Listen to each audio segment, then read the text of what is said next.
سيصمد وقف إطلاق النار بين حماس وإسرائيل وفق خطة الرئيس الأمريكي دونالد ترامب بعد أن خرقت إسرائيل الهدنة ووجهت ضربات جديدة وقصف لغزة وأعلنت غلق المعابر.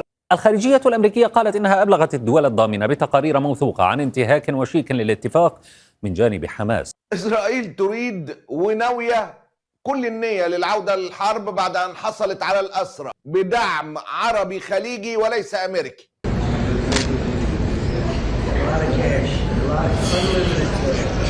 ترامب في شرم الشيخ لوضع توقيعه الرسمي على اتفاق وقف إطلاق النار في غزة. مشهدية سعى الرئيس الأمريكي لأن تكون تتويجاً لما حمل اسم خطة ترامب لإنهاء الحرب في القطاع. يوم مصري، وأنا بهني من هنا أهنئ الرئيس عبد الفتاح السيسي. هل إحنا بنشارك الحصار؟ لا. طب ليه يعني؟ بالراحة خالص وبهدوء شديد. وتتسق مع كيفية تقديم دبلوماسيته وتوصيفه لنفسه بأنه صانع سلام في الشرق الأوسط. لكن لحظة التوقيع بكل ما فيها من رمزية وأبعاد سياسية ستتلوها لحظة أخرى، هي قمة القادة في شرم الشيخ. وصل ترامب أخيراً إلى مصر، وذلك بعد وصول قادة أكثر من 20 دولة تباعاً إلى شرم الشيخ لحضور القمة الاستثنائية ووضع اللمسات الأخيرة على اتفاق إنهاء الحرب بين إسرائيل وحماس. اسمحوا لي أن أدعو فخامة الرئيس الأمريكي دونالد ترامب إلى الانضمام إلى قادة العالم الداعين إلى السلام. واليوم تعيد مصر التأكيد ومع شقيقاتها العربية والإسلامية. أقول كلام صح؟ تفضل. هو فين العالم الإسلامي ده؟ فين ده؟ هيبقى في مشاكل اقتصادية وارد جدا. لا علاقة باقتصاد البلد. هيبقى علينا ضغوط اقتصادية، هيبقى علينا ضغوط اقتصادية. أنا شايف قدام المؤامرة عارية، مش لازم بكرة، مش لازم بالصبح، بس جاية. إني أرى المؤامرة أمامي عارية. أنا جايب لكم من الآخر، المؤامرة أمامي عارية. وإيه يعني؟ مش هنتهز. ما خليك مبسوط وتبقى مبسوط. مجرد اجتماع عادي ولكنها بتمثل قمة استثنائية نوعية. هذه القمة مختلفة، هذه المرة مختلفة. هذه القمة مهمة جدا. قمة مهمة جدا. القمة مهمة جدا. نتكلم على 22 دولة عربية، أكثر من 60 رئيس وأمير. الدول العربية أبرزت الكثير من أوراق الضغط. احنا بنحذرك إن احنا قد وصلنا إلى مرحلة اللي هي مرحلة اللا عودة. اللغة قوية والإجراءات مهمة للغاية، بل أنه تطوروا من عبارات الشجب والاستنكار إلى عبارات قانونية شديدة. اختيار التوقيت والمكان له العديد من الدلالات. توقيت المؤتمر ده شديد الأهمية. تيجي تقول أنا هوقف وهعمل أكنك بتفرض عقوبات عليا. اوقف المساعدة. احنا بقى قصادنا ايه؟ عندنا ايه؟ أولا ادينا له تسهيلات للقوات المتحدة انها تعدي على الاجواء المصرية. ده من ضمن المميزات بياخدوها. ليه بقى؟ لو امريكا دلوقتي عاوزة تضرب بالخليج او تعمل معركة في الخليج، ماشية في البحر المتوسط، تخش على مصر، على السعودية، توصل.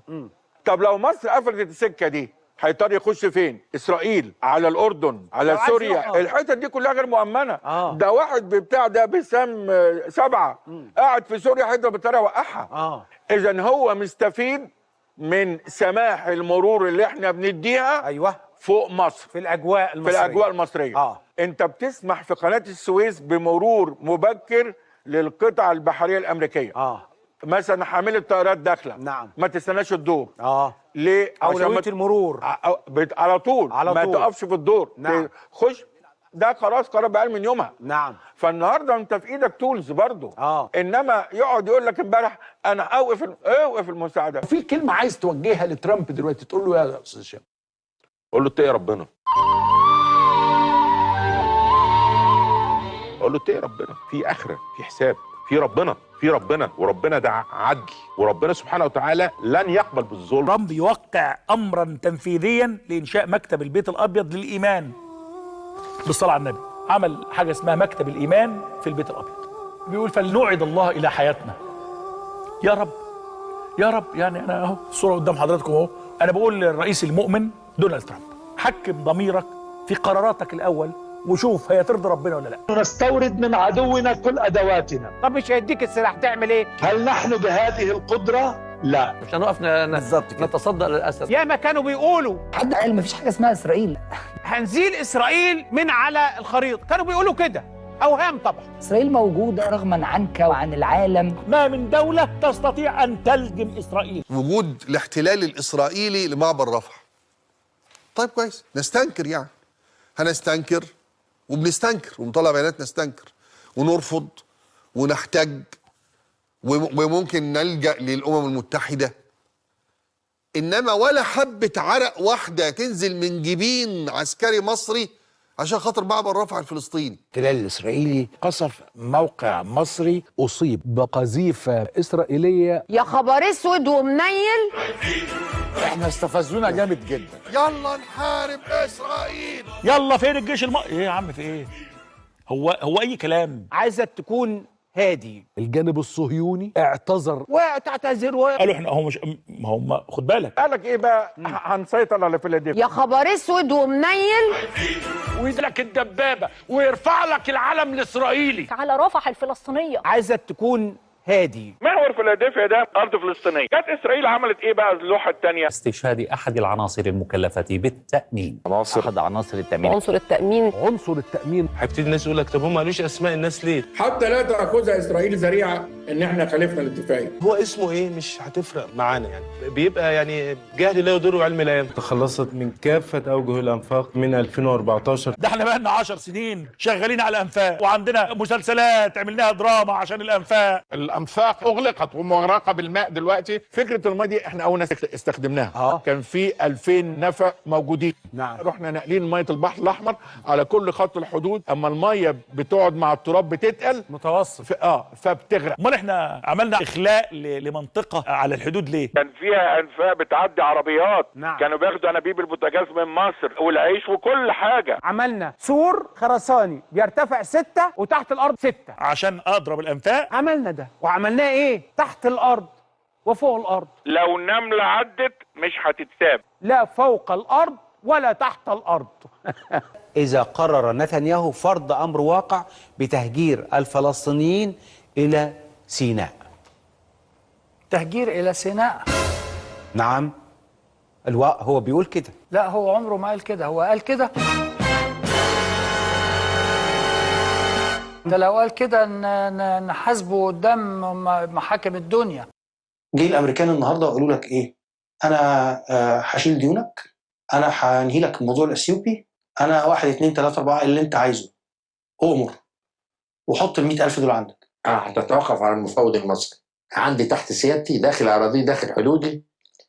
وهتجيب لي ضمان من سد النهضه يحترم تاريخيا بحقوق مصر النيليه، وتاخد شريط صغير كده بتاع 15 كيلو ولا حاجه مش اكتر. ممكن النقاش ما تبقى جزء من عندك، بيديك سكان. الولايات المتحده الامريكيه عملوا لنا قايمه انه 2.5 مليون نوزعهم حسب السكان. اهو الجدول اهو. مصر تاخد مليون. العراق هتاخد مليار دولار. هتاخد ربع مليون. وتاخد ربع مليون. واحنا ناخد مليون. وتاخد مليار و100,000. بمليار دولار. بمليار و100,000. ايه الرقم؟ طيب. يعني دي واحده بس. يعني اللي ياخد مليون فلسطيني زي اللي ياخد 250,000 ويبقى الفرق 300 مليون. مش عادل والله. كنا بنتكلم من مجلس الأمناء الحوار الوطني تقدم بالتماس للجهات القضائية المختصة بالإفراج عن المحبوسين احتياطيا، انخراطهم في بعض الأنشطة التي تتعلق بدعم الشعب الفلسطيني. تتعلق بدعم الشعب الفلسطيني. طالب الجامعة الألمانية اللي بقاله 19 شهر مسجون بتهمة إيه؟ مساندة القضية الفلسطينية أو التظاهر من أجل الشعب الفلسطيني. بعض من الشباب اللي كان يعني يشعر بأنه الموضوع بتاع فلسطين ده موضوع مهم. افتحوا الحدود يا مسار وباش نحرروا القدس. ما تيجي الحدود مفتوحة والله. حضرتك اتفضل يا باشا اتفضل، الحدود مفتوحة. والله الحدود مفتوحة. يلا بينا على معبر رفح، افتحوا المعبر. طب يا عم افتح المعبر، مفتوح المعبر. البوابة بتاعتنا قفلناهاش. هي مصر يا جماعه منع حد يروح رفح. قلت للناس ورسلت لهم الخريطه ياخدوا عربيات منين ويتحركوا ازاي وحتى هيتكلفوا كام. ده احنا كل واحد بيجي عايز يروح رفح بناخده على راسنا من فوق بنوديه لغايه هناك. ده انا هتعامل واقعد اهيصك واهتف لك والله واشغل لك اغاني وطنيه بس روح. هيجي النهارده مجموعه مرتزقه وافاعي يتحركوا لي يعملوا لي قلبان عندي في مصر، انا اسف. وبعدين يقول لك اذا كان في حق التظاهر، التظاهر في القانون والدستور للمواطن حق التظاهر، انت مش مواطن. والله انقذت يا دكتور عبود، القافله دي انقذت نتنياهو. الحدود بيننا وبين غزة نعم يحكمها في المقام الأول ما بيننا وبين الفلسطينيين اللي موجودين في غزة، وبالتالي فتح الحدود من أجل التجارة والتواصل والغذاء والدواء والمساعدة للفلسطينيين، وفتح متنفس للمرضى يتعالجوا وللطلاب يتعلموا وللنسب والأسر تروح وتيجي وللزواج زي ما طول عمره موجود، ده أمر طبيعي جدا. أمن وسلامة المواطن الإسرائيلي جنبا إلى جنب مع أمن وسلامة المواطن الإسرائيلي. السيسي صهيوني أكتر مني، كيف هيهدد إسرائيل؟ المصطلح المستخدم لوصف الحال اللي مصر عايشاه، احنا عايشين في احتلال، واللي زمان كنت بقوله لكم والناس كانت بتفتكرني بأفور، ولا يا شريف ما تقولش كده مهما كان برضو جيش بلدك، لما كنت بقول جيش حكمه صهاينة راكبه خونة عملاء.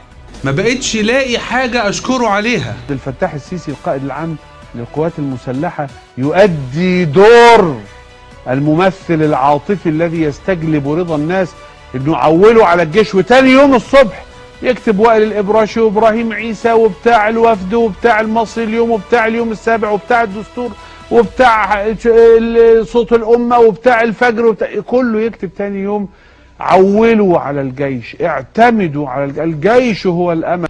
اوعوا تسمعوا كلام الناس دول، الناس دول قعدوا يقولوا بطلوا بطلوا بطلوا بطلوا لحد ما جدي وابويا وانا واولادي عشنا في 4 أجيال من القهر وهم كمان. هو اللي علشان اللي مات ده مش ابني الشخصي ولا ابنك انت، عشان مش زوجك ولا اخوك، عشان ما شفتوش بعينك، ناس دماء. لازم تعرفوا ان انتوا يا رب العالمين، انا مش بمدح فيكم بس يا رب انتوا الامل، ان انت ما عاشرتش الظلم كتير فمش متعود تعيش والظلم موجود. اوعى تسمع من اللي اتعود 20 30 40 سنه يعاشر الظلم ويمشي معاه جنبا الى جنب. الفترة الحالية اللي احنا شايفينها دي هي فترة التحالف بين جماعة الإخوان وبين المحتل الإسرائيلي. شايفينهم ايد بايد مع بنيامين نتنياهو. هو في إخوان مسلمين في تل أبيب؟ نتنياهو النهارده هو الذي يدير مكتب الإرشاد. ده المقر الرئيسي لجماعة الإخوان موجود في تل أبيب. عارفه بنيامين نتنياهو اخوان مسلمين. أيوة. معروف. نتنياهو اصبح المرشد الاعلى، مرشد الجماعه الجديد. نتنياهو مرشدهم الاعلى من مقره الجديد بس في تل ابيب. ادي حكم، هذا هو المرشد الحقيقي. وضحت اخوان مسلمين. طبعا بنيامين نتنياهو هو مرشد جماعة الإخوان. بيان مهم من وزارة الخارجية، بيان عظيم لازم نتوقف أمامه، بيان الحقيقة شديد اللهجة، بيان قوي، البيان المحترم حازم وحاسم في مصطلحاته. تؤكد جمهورية مصر العربية حرصها على إرساء السلام في الشرق الأوسط. مصر ردت واستفسرت من هذا الأمر، وفي حدود علمي أن إسرائيل تجاهلت الرد على وزارة الخارجية المصرية حتى الآن. بنيامين نتنياهو بيقول إن مهمتي تاريخية، تنيل على عينك، وروحية. روحية دي تبقى خالتة. كل المتشددين في إسرائيل وكل القيادات الإسرائيلية يعني بيقول لك أنا مهمتي روحية. روحية دي عند ماما، وهم ده اللي هيجننهم في دماغهم، وجايب لهم خبور وجايب لنتنياهو خبور هو وروحية خالتة. يد الله معنا. أهنئ الرئيس عبد الفتاح السيسي الذي دائما ما يقول علينا أن نسعى وليس علينا أن ندرك النجاح. أهنئ الدولة المصرية بهذا اليوم، وهنهنئ أنفسنا الحقيقة. يعني احنا بنهنئ انفسنا وبنشكر ربنا، الشكر والفضل لله، لان يد الله كانت معنا، ايد ربنا كانت معنا لحظه بلحظه. Achieved an epic ceasefire agreement, and this agreement could only have happened as a result of my friend Steve Witkoff, who I think is here. لولا مصر ما كانت هناك هدنة وما استطعنا أن نصل إلى حل. Steve does, and Steve's a great negotiator, very successful guy. الموقف المغربي من قضية وقف إطلاق النار ومن إنجاح المفاوضات كان ثابتا. Where is Steve Witkoff? Is he around here someplace? كل أردني فخور بموقف الأردن.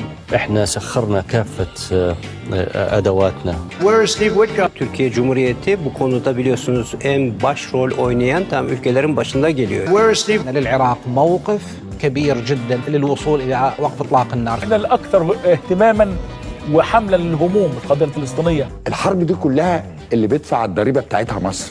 صح. احنا اكتر بلد دفعت الثمن. مصر هي اللي بتخسر بالمليارات فيما يجني آخرون مليارات من الدولارات. تحملنا كتير فاتورة والله لسنا طرف في هذه الفاتورة. ومصر كمان دفعت ثمن قاسي. اقتصادنا اللي تضرر. حرب غزة كلفت الاقتصاد المصري 20 مليار دولار. لا 20 مليار ايه؟ ده أضعاف الرقم ده. قناة السويس انخفض دخلها إلى النصف. لا أكتر من كده بكتير. تأثر السياحة فترة. لا المسألة أكتر من كده بكتير. قدر مصر وسياحة مصر إنها تدفع الثمن. نعم. طب يا سيدي ما هي السياحة خلاص اتأثرت. السياحة الإسرائيلية وكان 730,000 سائح، لو السائح بينفق $1000 فاحنا بنتكلم على 720 مليون دولار هنفقدهم السنة دي. كله ده حملناه. من بعد 7 أكتوبر 23 لغاية النهاردة دخلك 94 مليار دولار. 6 من البنك الدولي ثم صندوق النقد 8 غير ال10 اللي اتفكوا من